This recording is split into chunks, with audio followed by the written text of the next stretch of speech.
Yes, can hear you. Okay, perfect. Yeah, I heard about the last webinar, so let's hope we don't have a repeat instance of that again. Well, hello, good morning, good afternoon, good evening to you all. I know there's people calling in from all over the world, so I just want to thank you all for joining the call today. I hope you're keeping safe and healthy during these difficult times, finding ways to adapt to our new normal, at least for the time being. For those of you who I've not had the pleasure to meet, my name is Nathan Zetterberg, and like Tom said, I'm a senior project manager on the social responsibility team at Fishwise. I've been with Fishwise now for just over 2 years, working primarily on the RISE platform and with our business partners on aspects of their social responsibility programs. Prior to joining Fishwise, I worked in the social responsibility team at Nordstrom, which is a large US-based fashion company. A big part of my role there was managing the social audit and corrective action plan process with their global factory base. So I have a lot of experience working with audits, which I know is a key topic area for this particular group. So please be sure to ask any audit related questions you have during the Q&A portion at the end. I'm really excited to share with you all a bit about our RISE platform and the ways that I think it can be a useful resource for this group. I want to commend you all for joining the Global Tuna Alliance and committing yourselves and your businesses to making improvements in our industry. After reading the 2020 progress report, I was delighted to see so much progress, but also so much candor regarding the challenges that lie in front of this group. I firmly believe that collaborations like the Global Tuna Alliance are going to be what helps our industry make the biggest strides forward. So with that said, I did my best to tailor this particular presentation to this group's social responsibility commitments and the challenges that were identified in the report. But there is a lot of great content in RISE. So if you have questions for me, be sure to chat them to Tom during the presentation so that we can get to them at the end. Of course, I'll do my best to answer them on the spot. And if I don't have an answer immediately, then I will get the answer for you and email it to you after the webinar. So here's a quick breakdown of the topics that I'm going to be covering today. We'll start with an overview of Fishwise and RISE for those of you who are not familiar. We'll then move into my key takeaways from the progress report, followed by a breakdown of some of the content, guidance, and resources from RISE that I think will be valuable to this group. Finally, I'll share an update on the changes we hope to make to the platform in the next year or so and the ways that this group can support these efforts. And then, of course, we'll close with some time for Q&A. So I'm sure many of you know Fishwise. But for those of you who don't, here's a quick overview of what we do and why we're focused on the topic of social responsibility. Fishwise is a nonprofit sustainable seafood consultancy based in California. We work with seafood supply chains and working conditions through an integrated approach built around 3 pillars. The first is advancing private sector leadership. We do that by partnering with the seafood industry to achieve ambitious, responsible seafood commitments. The second is furthering knowledge by producing reports, resources like RISE, and convening stakeholders to create new strategies and spark innovation, especially in areas of traceability and human rights. And then the third is building collaborations. So we firmly believe that many of the solutions necessary to realize our goals have been proven, but the challenge is really to share them and scale them globally. And that's something that I think aligns pretty directly with the Global Tuna Alliance vision as well. Ultimately, Fishwise envisions a seafood industry that's fully traceable, that also supports sustainable, legal, and ethical trade. In 2019, Fishwise, with the support of the Walmart Foundation, launched the Roadmap for Improving Seafood Ethics, or RISE as we call it. This completely free online tool was created to help make the topic of social responsibility and human and labor rights easier for seafood companies through the form of a one-stop shop website that provides educational materials, guidance, tools and resources, as well as access to organizations that can help implement solutions for companies. The ultimate goal is that we can equip seafood companies to better evaluate their supply chain risks, understand and improve labor practices, engage with workers and make improvements, and then communicate about their policies, expectations, and progress as well. Our goal is that companies like yourselves will feel equipped to build more resilient seafood supply chains, full of workers that feel safe at work and empowered by their employers. Quickly, I want to establish the building blocks that RISE was built on. This wasn't guidance solely cooked up by Fishwise. RISE was built with support from several human and labor rights organizations, including some you're maybe familiar with, like the Isra Institute and Verite, who were tremendously helpful in the process.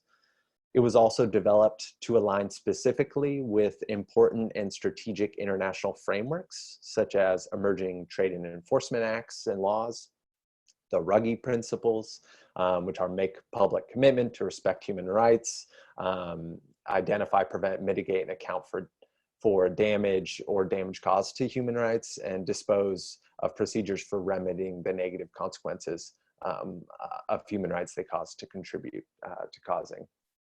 And then also we're aligned with the fundamental ILO conventions. So aligning our guidance with these frameworks and with the human and labor rights community has really helped us develop guidance that we feel not only meets the international bare minimums, but also helps companies to take steps to becoming leaders in socially responsible seafood movement. Now, typically when we use the phrase social responsibility, what people are actually referring to is a landscape of different business activities bordered on either end by different but complementary approaches. One being what we at Fishwise like to call the legal floor, and the other being the ethical ceiling. Now, the best way to explain the term legal floor would be to say that it represents the bare minimums that companies have to do to follow the law of the land. So whether a company is fishing, importing, exporting, or selling product on the consumer end, there are certain legal requirements that companies need to abide by that make up that legal floor. So examples of this would be the California Transparency Act or the UK Modern Slavery Act. In general, compliance requirements around the world are becoming more robust, and asking what are the regulatory requirements and how can I make sure we're on the right side of the line is certainly a good place to start. But that line can move with a shifting political landscape or legislation or an investigation.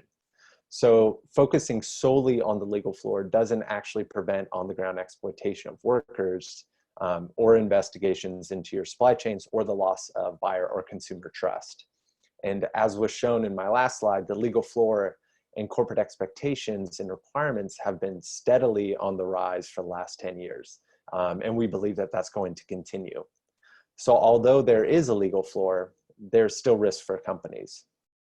Now, the ethical ceiling, on the other hand, represents activities that companies take that keep in mind the fact that people, workers in the supply chain, are different from products.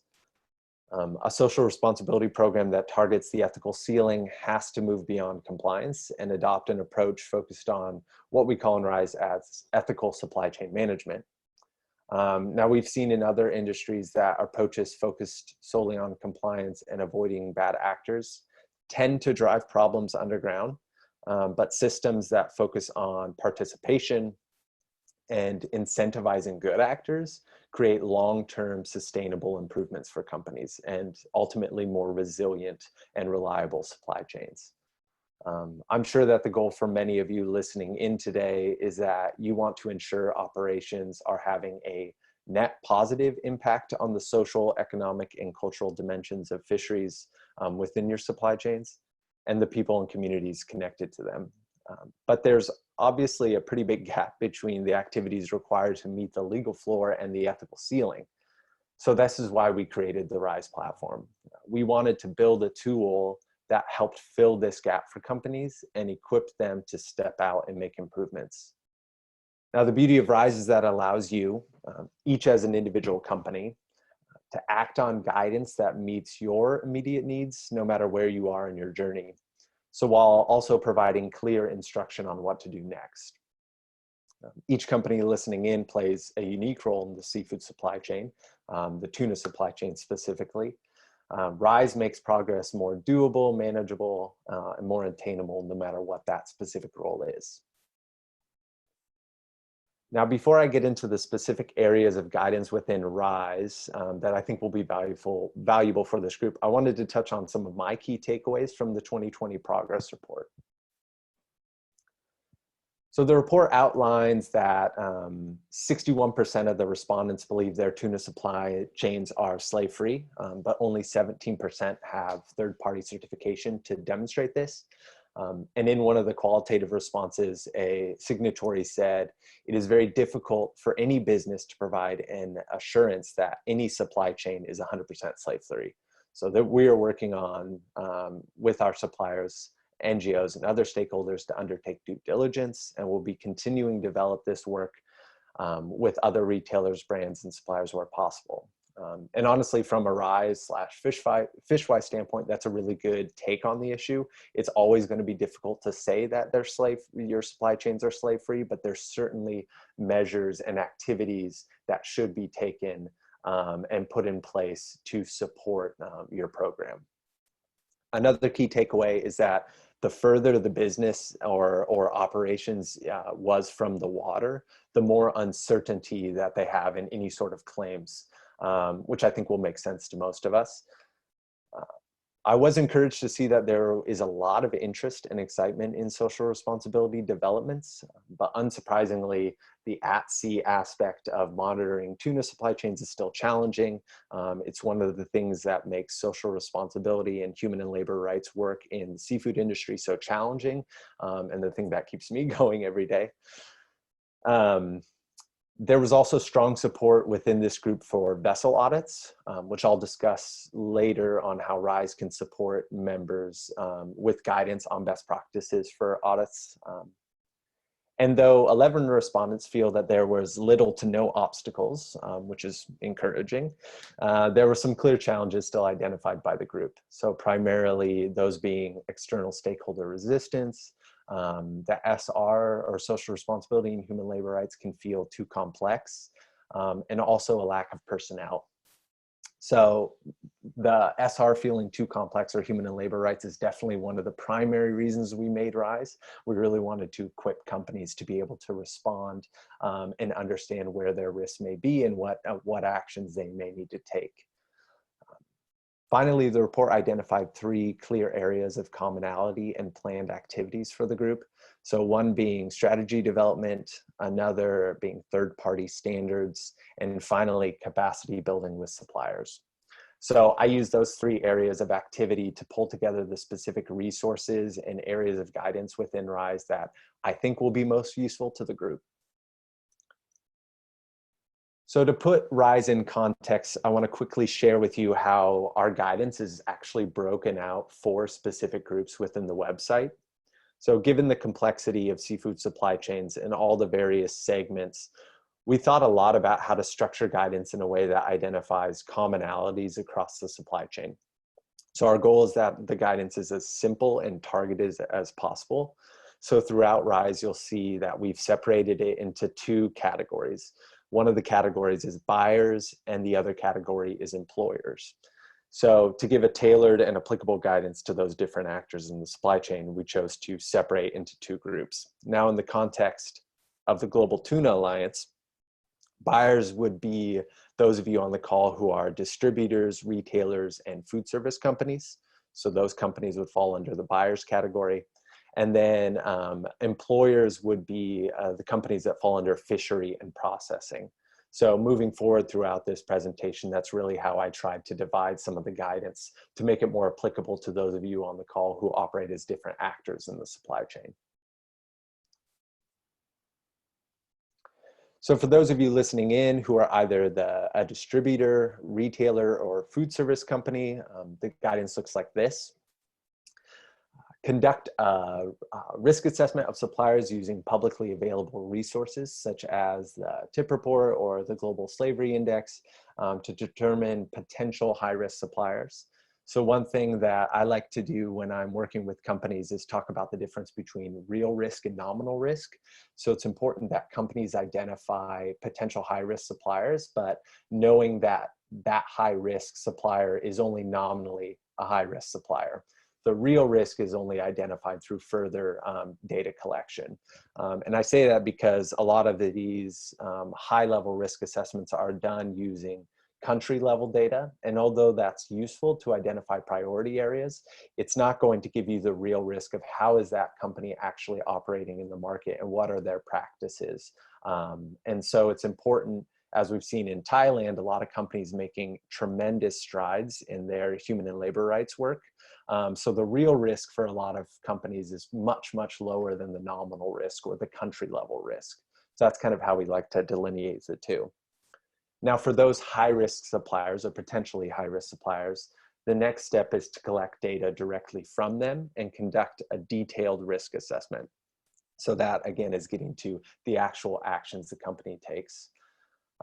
We also strongly recommend that this analysis be done for prospective suppliers as well. And when possible, I personally would recommend having at least one company representative conduct or be present for an on-site visit for all prospective suppliers and all suppliers in your supply chain. For me personally, it was hugely impactful to be able to go to suppliers' facilities firsthand, talk with them, see the conditions myself rather than just taking people at their word. Finally, we recommend that this risk assessment process should look at the recruitment pipeline for workers employed at the high-risk suppliers. So we'll talk about a little bit later about responsible recruitment, but that being one of the key root causes for a lot of the issues or a lot of the symptoms you'll identify through audits and other social responsibility due diligence activities. For those of you who operate in fishery or processing roles, the guidance looks like this. The first is to conduct an internal assessment of your own company operations and recruitment processes to identify potential human and labor rights risks. It's very important to then maintain updated documentation about working conditions and labor rights in supply chains, and to provide that information upstream and downstream to your partners. And then we also recommend maintaining documentation regarding worker recruitment. So this is directly aligned with the guidance we're giving for the buyers or the distributors, retailers, and food service. If we're asking them to collect information on worker recruitment, obviously the employer categories or the fishery and processor should have that information ready to provide that. So in addition to these high-level guidance steps, RISE is filled with resources, tools, and templates that can support the implementation of these steps.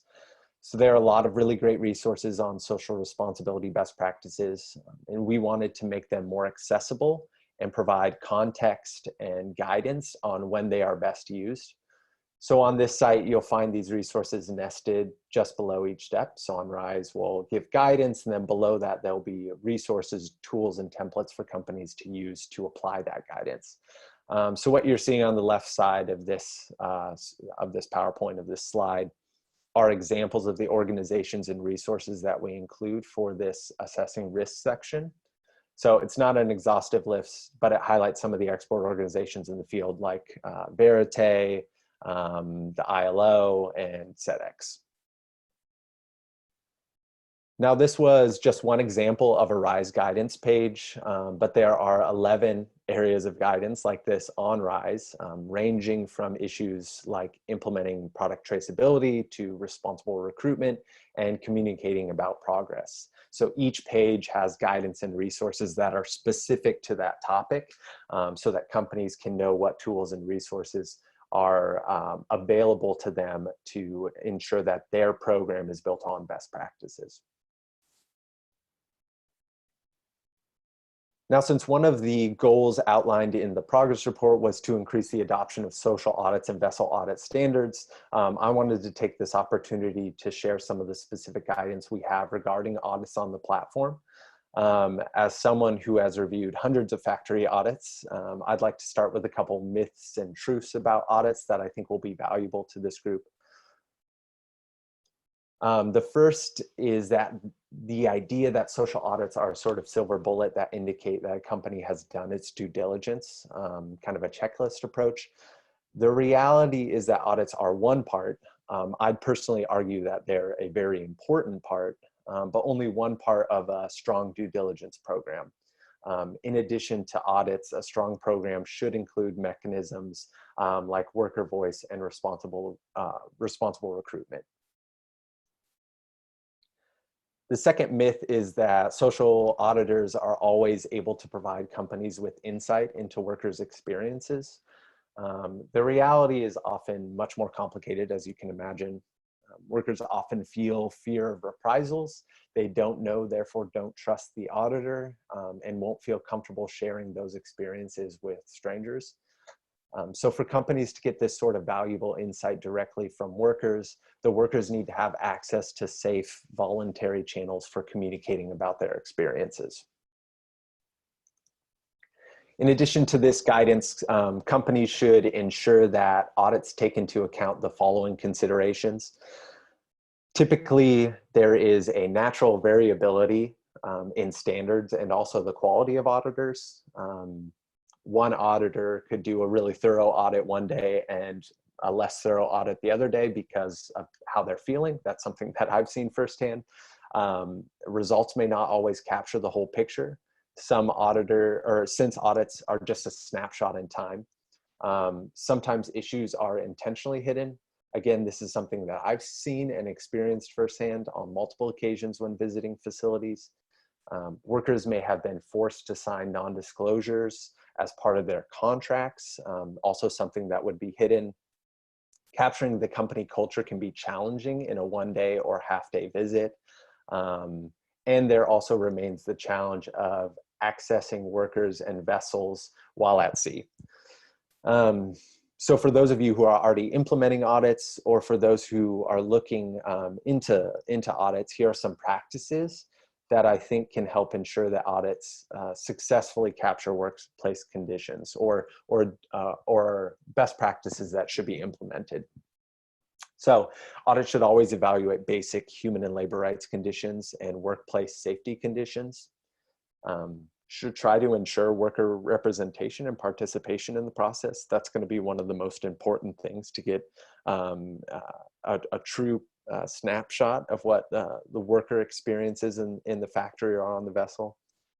We recommend using a third party just to give an impartial report.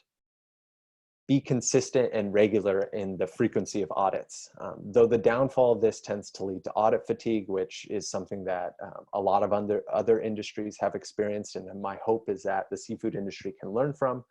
But that regularity and that consistency is still an important aspect of a successful audit-based program. It's important to ensure auditors are properly trained. They need to conduct confidential worker interviews in the worker's language, cross-check information. We'd recommend audit labor providers as well. That's super important and gets back to responsible recruitment. And also ensure that there is a thorough documentation review as part of the process. So additionally on this slide, you'll see just a handful of resources and tools that your company can use to ensure that you are aligned and your program's aligned with current best practices, and improve your current audit program. So again, this is just a sample of the resources available on RISE. So one approach that we have seen used to mitigate the gaps with social audits is to implement worker voice solutions and engage workers directly. So I just want to quickly highlight some of the resources that we have available on RISE for you to learn about worker voice and consider implementation within your program if you've not already. There are 3 resources that you see on this slide. One focuses on understanding and verifying supply chain conditions through worker voice. One is a visualization of Doug Kahn of the Kahn Group's worker voice continuum that he actually created for the Seafood Task Force. So this is directly aligned with some initiatives and collaborations outside of your particular group or RISE itself, but kind of broader agreement on this. And then one contains guidance on freedom of association and collective bargaining. In addition to these resources, you'll find information and resources from leading human and labor rights organizations like ITSERA Institute, International Labor Rights Forum, Verite, Ethical Trading Initiative, and the Freedom Fund as well. Now I want to transition us to some RISE recommendations on how to build capacity, which is one of the Alliance's social responsibility commitments. So my hope is that this will add some value to your conversation. So on RISE, we have a specific page dedicated to best practices for building capacity, and I pulled this directly from that. And I want to highlight some of the primary takeaways for you by focusing on who should be trained and general guidance on the content of that training. So first, who should be trained? It's paramount that company leadership and the board is trained up on this material. That's really where buy-in and movement happens. In addition to that, I personally would advocate for buyers and or sales teams to be trained as well.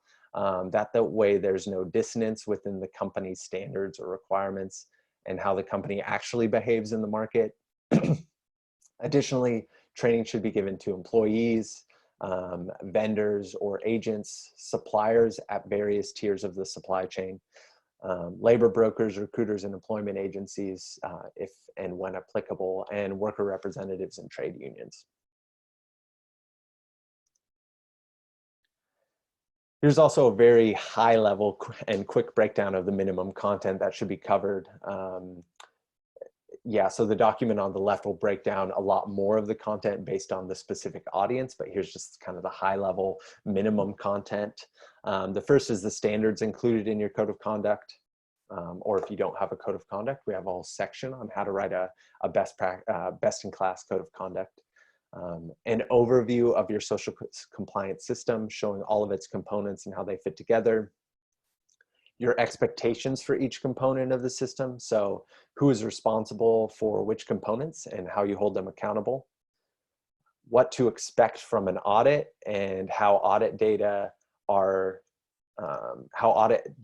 independently verified, your remediation policies and procedures, your workplace values, including mutual respect and honesty, and your company's public reporting process or cycle. So opportunities for input as well as including grievance mechanisms. So I know that was a lot of information said very quickly, but I'd encourage you to check out the building capacity page on RISE. You'll find a lot more information and resources that I think will be really valuable for this group. So I also wanted to spend a few minutes focusing on best practice for companies with limited capacity or funding for social responsibility work. Though a lot of terms or approaches I just covered may feel a bit out of your scope or complicated, I'd argue that social responsibility should be approached just like any other issue you have in your supply chains. So whether named or not, I'm sure many of you and most of your companies implement a root cause analysis strategy to identify problems at their source, rather than simply treating symptoms over and over again. This approach helps companies solve problems at their source, just like we do with logistics issues, building maintenance issues, or tech issues. I see that social responsibility is no different. Now I'll pause here to say that there are root causes to some of the big human and labor rights issues that are outside of company control or company scope. So there are issues that can and should be managed by governments and local jurisdictions. But I believe that taking a root cause analysis approach will help your company identify and address the specific issues within your scope. So you perform a root cause analysis by asking a series of why questions. Each time that you can answer the why question, you're probably identifying a symptom that is actually caused by something else. So continuing to ask why for each answer until you can no longer generate a logical response. And then this is the lowest level, which is likely to be the root cause and is what generates the observed symptoms. So you may discover more than one root cause through this analysis as well. And with social responsibility, there's often more than one root cause. So say you find forced labor in one of your supply chains, for instance. For years, companies in each and every industry have taken the approach of just direct remediation, which looks often like pay the worker their back wages, pay any legal fees associated with it, try to bury the story or hope it doesn't get out into the media, and then find the supplier or move on to a different one. But those are treating symptoms, and that is only taken, then that's the only step taken often. So then companies will see this issue happen again and again in different nodes of the supply chains with different partners over and over. Now, a root cause analysis would lead them to a series of possible solutions, some as simple as poor and abusive management practices, where building capacity comes in. But others are as deep-rooted as the recruitment process and the migrant worker pipeline for employment. So we're now seeing a huge investment and focus on the recruitment process these last couple of years in the seafood social responsibility space. And this is because the migrant worker pipeline for many industries has been riddled with bad actors, exploitative practices, and human trafficking leading to debt bondage and forced labor. So I'm advocating that each one of your companies try your best to get to the root of the problem. And I think in the long term, that's going to save time and money. A lot of the guidance that we provide on the RISE platform are possible solutions or effective solutions. But the first two steps need to be taken by the company. So defining the problem, understanding what it is, and determining the causal relationships. And if you don't have the capacity to determine causal relationships yourselves, there's plenty of NGOs and organizations like Fishwise and ISRA Institute that, that can work with you to identify what are some of these causal relationships. And then we have resources within the RISE platform that you can use as solutions. But it's super important that companies do this last step, which is implementing and tracking solutions, understanding where are you successful, and then applying that to different nodes and different supply chains in your business and your operations. So finally, I want to excitedly announce that we are in the midst of a redevelopment of our website. Our goal is to make it more user-friendly and action-oriented. So we're going to be focused on producing more tailored guidance for specific supply chain nodes. So I spoke earlier about how we're breaking it out into buyers and employers categories currently. We're looking at different ways for us to communicate this guidance. We're going to be creating more educational resources. We're going to be streamlining and simplifying the content. We'll be trying to get more case studies so that you can learn from other businesses that operate similarly to you in similar supply chains, similar portions of the industry. So if you're on this call right now and you think you have a good story to tell, we'd love to hear that and add that to our case studies page. We'll be adding additional organizations in our referral hub. So in our navigation tab, if you go to our homepage, we have a section called the Referral Hub. That's going to be a great resource for you to find organizations that can support with different issues, whether it's traceability, responsible recruitment, auditing. You can type in the category that you're interested in and the region in the world you're interested in, and it'll produce a list of organizations for you to reach out to. So I highly recommend using that. All that to say, we're going to be adding additional organizations to the Referral Hub. We're really going to be focusing on improving the website's usability.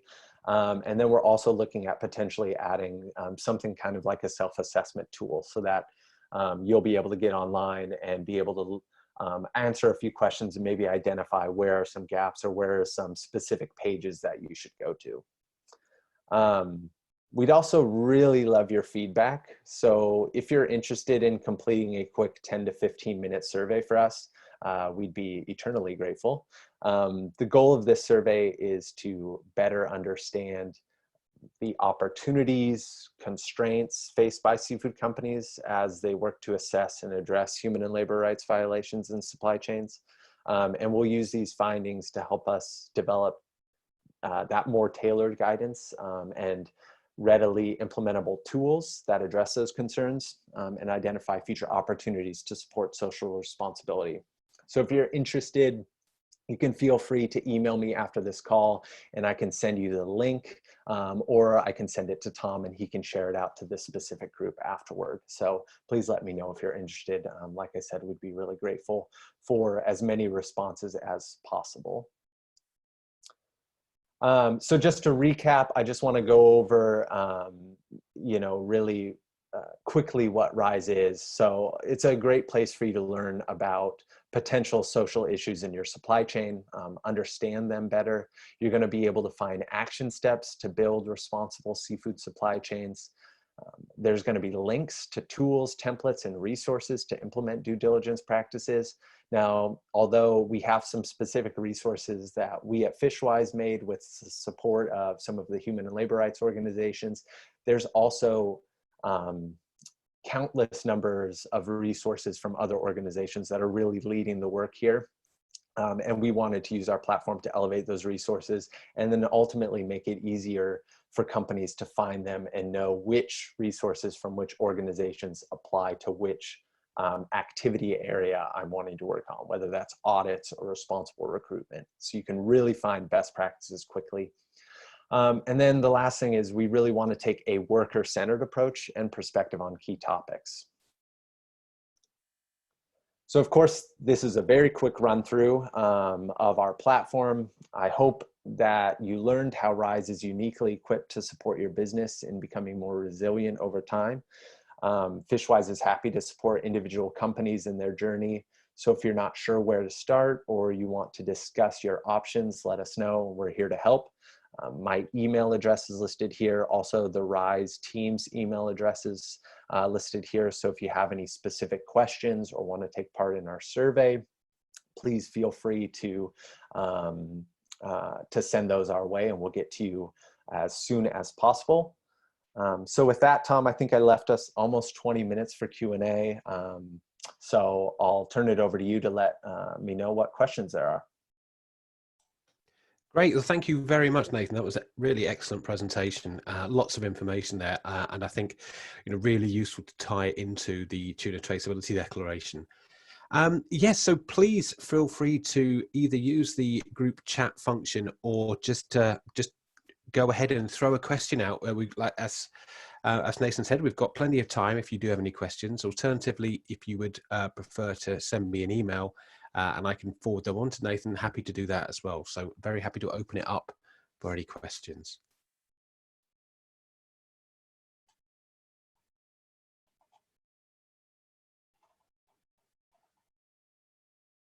Tom, Lucy at New England Seafood. Hi, Lucy. Hi. Nathan, thank you very much. That was a profoundly great presentation. I have to say I'm absorbing it. So I haven't got a specific question for you right now. I've been chatting offline with Andy Hickman, who might raise something if he's still on the presentation. And just to commend you really, and I'm looking forward to investigating RISE further and explaining what you've been talking about to my colleagues back at New England Seafood, and to looking at how we can make use of RISE going forwards. Thank you. Yeah, well, great. I'm glad that you found this useful. And like I said, if you have any questions, we are working to make the website better. So if you go and you have questions or you find that you're struggling to find the right information, just send me an email and I'll follow up directly with you and provide the links. There's a lot of really great resources on RISE and ways for you to make sure that your program is following the best practices and recommendations. So just let me know if you have any questions. I'm here to be a resource for you all. So appreciate the comment. Thank you. Hi, Nathan. This is Andy. Hi, Andy. Hi there. And yeah, just to echo what Lucy said, a really, really useful presentation. And I think I haven't been in touch with you before, but I think it is really exciting to have a social compliance, human rights expert really getting into the weeds of the fishing sector. I think it's what we need in order to move us to the next step of really working out what kinds of due diligence and risk mitigation we need to do. Lucy and I are part of an organisation in the UK called the Sea Alliance, the Seafood Ethics Action Alliance, and we would be really keen to have some further discussions with you guys. So we're a group of retailers, seafood processors, and seafood sort of basically trying to grapple with these ethical issues in the fishing sector and work out what to do about them. And we've developed an action plan. But anyway, we just to say we'd be keen to be in touch with you. I think one question I was keen to ask, knowing everything that you know about ethical auditing, the strengths and weaknesses of it, do you think that in 5 years' time, most commercial fishing vessels supplying international markets, of a decent size, I mean, the sort of size of the vessels, having ethical audits, or do you think actually we're going to go down a different approach that will be more focused on worker voice and grievance mechanisms, or will it be a bit of a hybrid of both? I'd just be really interested to hear from you where you project things going in terms of ethical assurance in the fishing industry. Yeah, it's a really great question. So kind of two responses. The first is that be happy to meet with your group and talk about the work that you guys are doing and learn more about it and see where RISE could maybe support you guys or Fishwise can support you guys. I'll also say that I'm closely connected with Karen Green at Seafish and familiar with the TESS platform as well. So we have alignment there and we support their resources on RISE. So we're really trying to be a global platform that supports a lot of the great work being done. So to your question though, I think the seafood industry has a choice. So seafood is unique in the fact that specifically wild capture seafood is unique, and distant water fishing is unique and represents unique challenges that you're not going to find in other industries.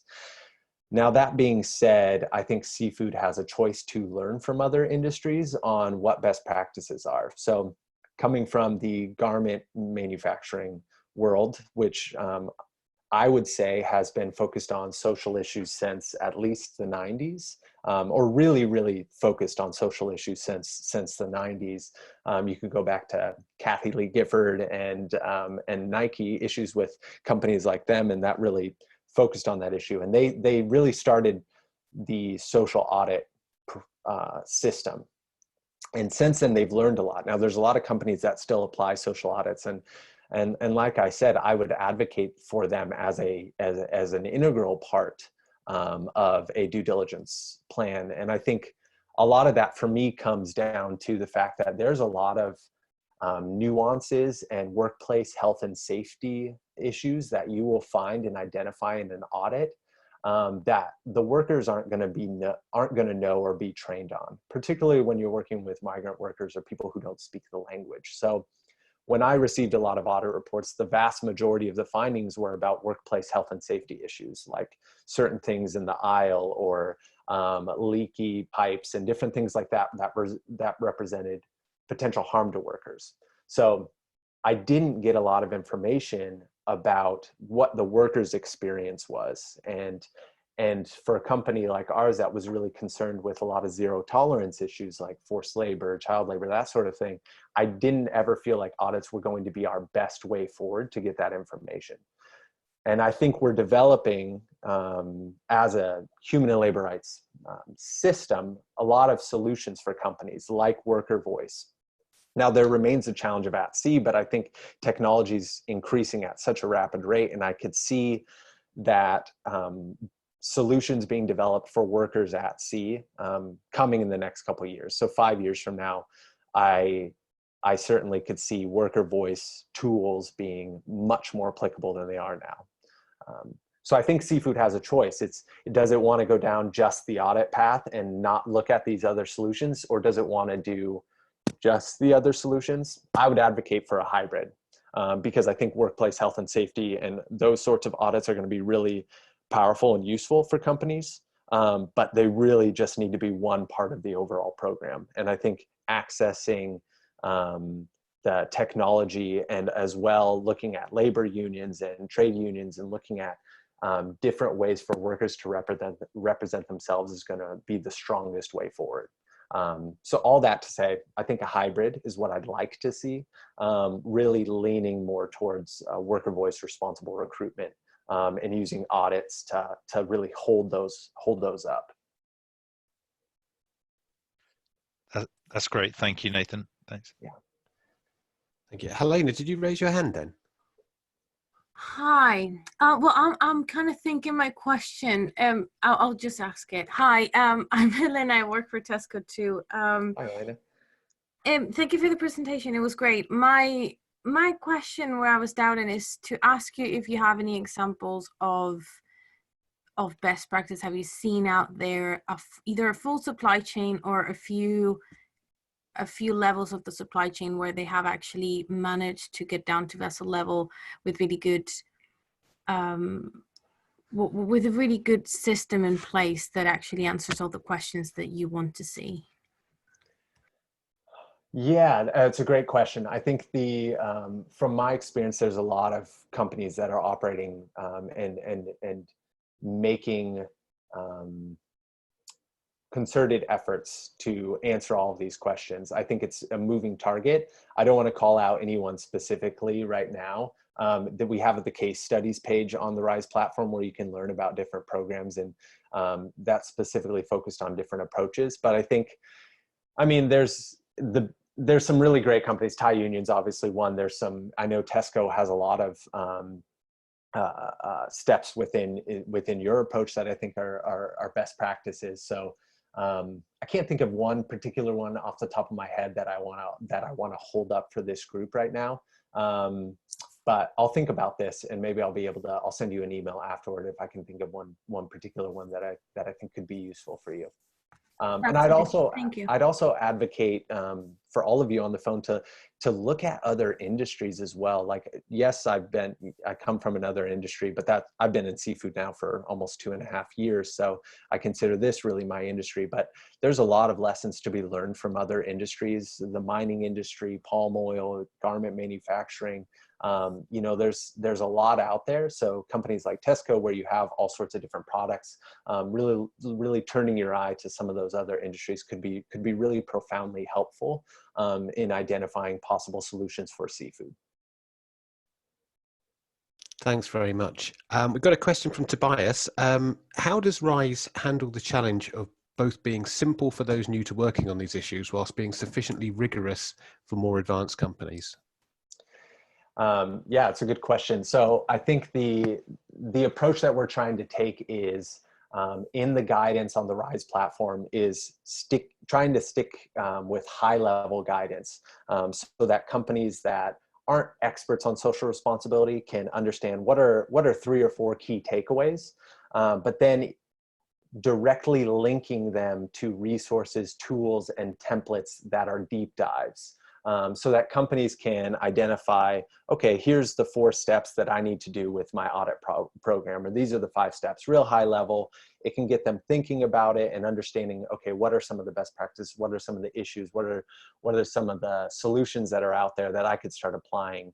But then once that company wants to take that next step and go beyond just a simplified understanding of the issue and really learn how to implement and take action on those issues, we have specific resources, not just from Fishwise, but from organizations all over the world that are experts on that particular topic that will take you into that deep dive stage where you can really identify and build a program around expert guidance. And then beyond that, the referral hub is going to be that location where you can actually build a partnership, identify what are the organizations that I can build a partnership for. We're not expecting companies to all become experts on social responsibility issues. I don't expect buyers and sales teams, people whose daily job is not necessarily what are the conditions on the boat, to become experts on that. Our expectation is that we can give them enough information for them to have enough know-how to know which questions to ask and which organizations to support them. And then build partnerships, build collaborations so that those experts, those that are working on the ground, can really support your program, and that you can learn from that expertise. Thank you very much. Does anyone have any other questions at all?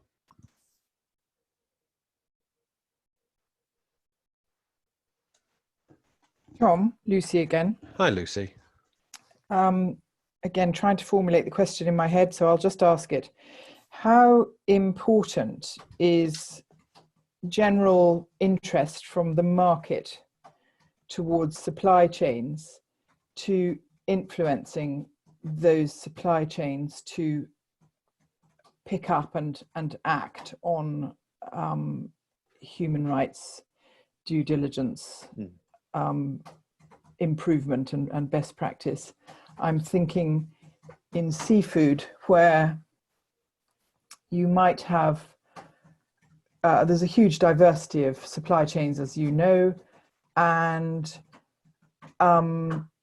sometimes it's only one small market or one small portion of the market that is really driving the questions and asking about these sort of subjects, whereas the supplier or the fishing company's main market is not asking anything. So you've got a situation where the interested market is a very small proportion of sales, therefore might be a rather small voice. Yeah, really great question, Lucy. So I think you really hit it. I mean, I think the market demand is key, and collaboration and alignment between all the different actors in the supply chain on these issues is key. I think the bottom line, though, with social responsibility, I think it's easy to think about social responsibility as kind of this extra thing or an add-on that has really just emerged in the last 5 or 6 years to seafood. And I think for some, it still feels like kind of this tertiary thing or this third thing. You know, it's quality, price, product, and then environmental sustainability. And now all of a sudden we're throwing on social responsibility. And I know it can feel that way, but I think for the market to look at prevention of illegal fish from entering the market, and we're not just talking about illegal from kind of the IUU standpoint, just like environmental and traceability, but also social responsibility. You know, human and labor rights issues are illegal. And so it's looking at the entire market, looking at the prevention of illegal fish from entering the market to retain value in the fish, in the legal fish, and in the legal practices of businesses and the good actors. So I think that's where the collaboration needs to come through, is that companies need to look at how they can support and uplift legal fish and ethical products coming into the market. So that's where that collaboration alignment comes through. But I think the demand needs to come from all the different actors. I don't think we've seen enough consumer demand for it, but I don't think we've seen enough collaboration within different supply chains. A lot of times I think suppliers feel really squeezed. They have to meet environmental demands, the quality, price, plus now social responsibility. And I think looking at it from a collaborative approach, if you're a big brand or a retailer, how can you support businesses? I think is going to support your suppliers in meeting those demands in a way that is possible and not just going to drive those issues underground, I think is the way forward. So it's a really good question. I don't have a specific answer. I think I just rambled on about a bunch of different things, but I do think that it's all about collaboration and alignment, and for the market to, each market player to really play a specific role in creating the right ecosystem.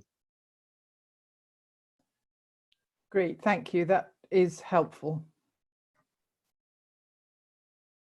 Any other questions for Nathan at all?